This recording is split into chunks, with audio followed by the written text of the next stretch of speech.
fresh. I mean, I'm not going to lie, I worry a little bit about other properties coming out. I think it's good to be, as our CEO always says, be paranoid. Yeah. So we're going to do whatever we can do to make sure that we're making the best product for our player base and our future player base that there is.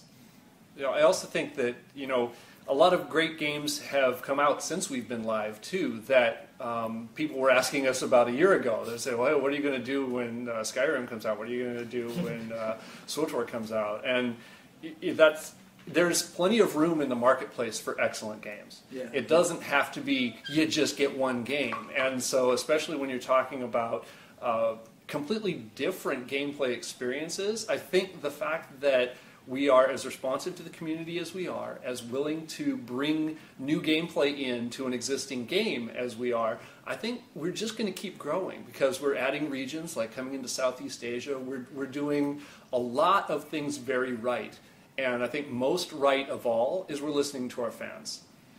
That is very admirable. That's really very admirable. Which leads on to, you know, like the general model of Rift, basically, like, you know, release content, you know, and you guys sell this image of a living world, and that's a really huge part of Rift, a huge part of the games you guys create, which is also part of, I guess, Red Door. Yeah, Red Door is an initiative to basically everything that goes into making a world-class connected game, not necessarily MMO, but a world-class connected game. Yeah, okay. All of the underlying pieces that a developer may or may not be able to do themselves, Trion has facilities to be able to do for people. All right. I may be wrong here, but like the initial impression I'm getting for Red Door, right, based on like, you know, news releases that I read, that it runs along the lines of something like Steam or Origins. Is it something like that, or not exactly really? This is really a service for developers. For developers. For developers to make sure that they have a stable platform to get their products out to market. Oh, okay. Yeah, we're not by any stretch of the imagination trying to compete with Steam. We love Steam. A significant number of our players have come from Steam. Yeah, Steam's absolutely wonderful. We're fine with them. So this is more for, as Bill said, is for developers who are experts at making the game that they want to make, but they may not be experts at billing, at back end, at all of these other things. All of the service that goes along with it. It's a lot more when people get into this industry. They don't realize how much of that other stuff has to happen and be run really, really smoothly. Right. They don't understand how many details, such as the security, such as billing, such as just all of these things that are headaches for developers. You know, that Red Door is supposed to help them with that. So it's kind of like an online developer starter kit, in a sense? I would say more for infrastructure. It's more for infrastructure and for... Yeah. Okay. I would say that it is something that most gamers might see a splash screen come up, but all they'll understand is that it was a streamlined experience to get into this game. And that's about as much as they'll get from us. The developers, I think, are going to love us. So if any developers read this, by all means, contact Trion, because they're willing to give you a real deep story. The Red Door is open. All right. Well, let's just talk out of Rift aside, right? What games are either of you looking forward to this year, aside from Rift? Let's say. I play so much Rift, it's ridiculous. It really is. He's got a crazy amount of hours in this game. Yeah. Let's see. My children are playing Minecraft. Oh yeah. I'm trying to think of one that I'm just on the edge of my seat about. Honestly, I really just want to play some more Rift, and then nothing right now is on the imminent horizon for me to go, oh, I really want to play this thing. It's like, I'm missing that I can't do my dailies right now because I'm away from my computer. So I'm definitely going to try out every product that could be a potential competitor to us. Yeah. And I will probably play them fairly hardcore for a couple of weeks, see what they have to offer, and check back in. That's pretty much what you do as well. Right. Yeah. Yeah, I do know how it feels to you have to be somewhere. Yeah, and you want to go. I got a daily to do. I got a Rift. I got raids to do. The kind of thing. Yeah, I think the next. I guess I thought of one that I am looking forward to is the next sequel to BioShock series. That's something that I'm very eager to play because I love the genre. I love the actual series. They're awesome. We love them, and they're not competing with me. Most important. Yes. For me at least, it's great to hear that developers also are able to be able to play games on a very down to earth level. And what is the extent of your interaction with like the community at large, as in in game itself? Do you play in game? They don't know who I am. Yeah, it's very, very important. Yeah. I have a few friends that I've obviously been gaming friends with for the past 15, 20 years that know who I am, but they keep it very quiet. Yeah, but they don't know you're like Batman. No, No, they don't no, know. exactly. They don't know. It's secret identity. It's very much the secret identity thing. And then, I'll be in Ventrilo with them, or we'll be PvPing, or we'll be doing a raid or something, and they'll complain about something, and I'll hear that. And I'll go check the forums to see if there's more of that same sort of stuff. And then I'll go into work and say, hey, you know what? You know what we're going to do? We're going to fix this. Yeah. Because it's pissing off our players, it's pissing off me now, it's pissing off the community at large. Let's make it better. Yep, and my guild leader, for instance, knows who I am. He knows that he does have a little bit of a back channel in, so it's pretty straightforward. If he wants to say, hey, the user base is upset, he has a pretty wide footprint to judge. Oh. And so, but he is very clear on the fact that it's just don't spread the word, because I will stop playing with this group if I start getting badgered. I want to hear what they're talking about. And they're fun. They're my friends, but I don't want to feel like I'm working when I'm doing this, because this is my game. Yeah. And I will, just like Bill, I will respond to complaints, and I'll see my guild chat, and I'll think, I agree with that. Let me see if maybe Scott or Bill can accommodate this piece. And usually they're like, yeah, that's a brilliant idea. We're very, very sane. And then we go, hey, let's put a milestone to that, and we start putting together ideas. But just listening to people play the game, it's one of the most wonderful things, because you'll hear the good stuff, but you'll hear the bad stuff, and you'll hear the bad stuff in such a raw, honest format. It's really amazing just to be able to get that. Well, yeah, in chat, and people who are in chat complaining about something, they don't realize that they're actually getting heard. And so for them, they're just venting, and that's the most honest gut feel that you're going to get, and it hurts. Sometimes you're like, oh, we worked really hard on that. Well, grow up, go do something else, improve it. Yeah, standard developer responses typically goes like this. You're wrong! And then 5 minutes later, no, they're absolutely right. They're absolutely right.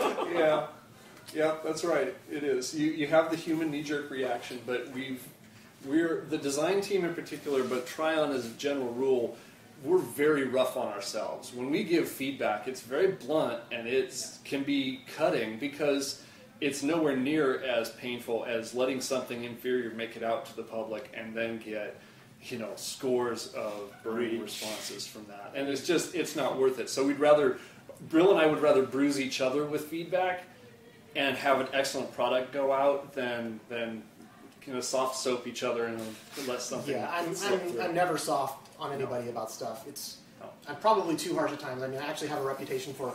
I actually have to send cute pictures of animals in my emails now to set the tone properly, because I am really, really harsh on stuff. We want the game to be the best that it absolutely can be, and when we put out something that we don't think is going to be the best, we're going to cut it. Yeah. I mean, I've been in design meetings with people and told them, if this feature isn't made better, we're not putting it in. I don't care how much work you've done on it. Yep.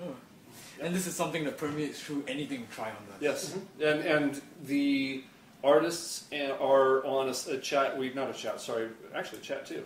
We have a lot of different channels where if an artist or a programmer, an audio person, a marketing person plays it, and they give feedback, they're players of our game, and their feedback matters to us. And because they have access, they can go into this chat and they can grouse about, I hate this thing so much. Cool. I have a person I can talk to. I have resources to throw at it, and this is a great thing. So yeah, we are very blunt with each other, and sometimes it can scald, but it creates a great game. I think it's a very admirable trait. It took a long time. It took 2 years of some rather harsh meetings where people felt like their feathers got ruffled, and then all of a sudden, I remember coming home one day and I was like, wow, that meeting would have gone completely differently a year ago. Yeah, it's never anything personal. It's all about making the best game we can. Exactly. Business is business. Yeah. And I mean, I love working with the people I work with, but we want to keep working with them, and the only way you do that is by making an outstanding product. That's period. And when something doesn't work, you just have to cut it up. Fix it. Yeah, and you'll notice, and you can look back through our revision history of our game. If things were not working, we're not proud. Okay, yeah, we're proud of the game. We're not proud of the teeny little nugget of the game. And if this thing isn't working, it will get revised or cut. Ancient Wordstones is a great example. Yeah, it was not working the way we had hoped it would. Thank you for playing it, guys. Thanks for your feedback. Try this new thing that we gave you. The other thing that's really hard at times is we can't always communicate to the player base why we are keeping something that may not be popular to them. For example, we added the mercenary system recently, which allows, if you're a guardian and there's not enough defiance to play against in PvP, it'll put you on the other side. Some people have really big role-playing offense to this, but the bottom line is I look at the queue times for Warfronts and where they're at now, where they're at 30 seconds to a minute. Right. where if it was unbalanced at times, it was much, much longer. It was a worse play experience. So while the vocal minority may be out there complaining about that, I have to keep that feature in the game. That is a really good feature for the benefit of the game as a whole. And we do have community people like James Nichols, our community manager, who he does a very good job of explaining to people why we've made these choices. And they can choose to read the forum or not, but if they look, usually we'll give a reasonable, compelling answer. Or we'll say, let us look at it. Let's think about it. Because we're human beings, we're fans of the game. We don't assert that we know all and are all. It's a choice. It takes away from some other piece of development. If we throw all of the designers on this piece, this other thing that's already in the pipe that we think you're going to just be blown away by would have to get shelved. So we make choices. So there's always a lot of ideas going around this, and there's a lot of which would be best for the players, for maybe like the business model of the game or something like that. And at times people will be disappointed on the development team.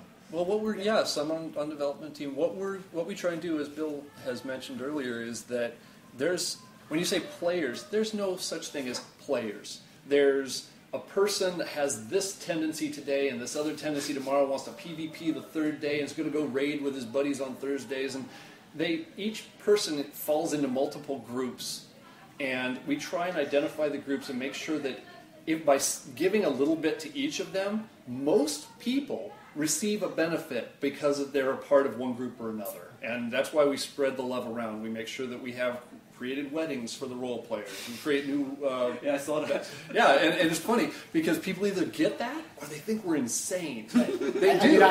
If I read the PvP forums the day that weddings came out, and all it was complaints of, they added weddings. Guess they don't care about PvP. The answer, that's not true. We care quite a bit about PvP. A lot of our player base engages in that. That was also pretty much the complaint when 1.3, if I'm not wrong, when it came out with all the craftable tier 1s and tier 2s. There was so much people felt cheated, etc.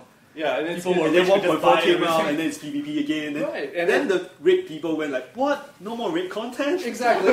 and of course, honestly, I look at that, and as Bill intimated before, you have that first gut instinct of, and then you think about it and you're like, thank you. Thank you for loving the game so much that you're willing to get pissed off if we don't do something to do here. And just keep telling us, keep working with us, we'll make better stuff. The amount of feedback we get from our forums is amazing. The amount of feedback we get with our in-game feedback tool is amazing. We do read that stuff. It doesn't just go to the trash can. Nope.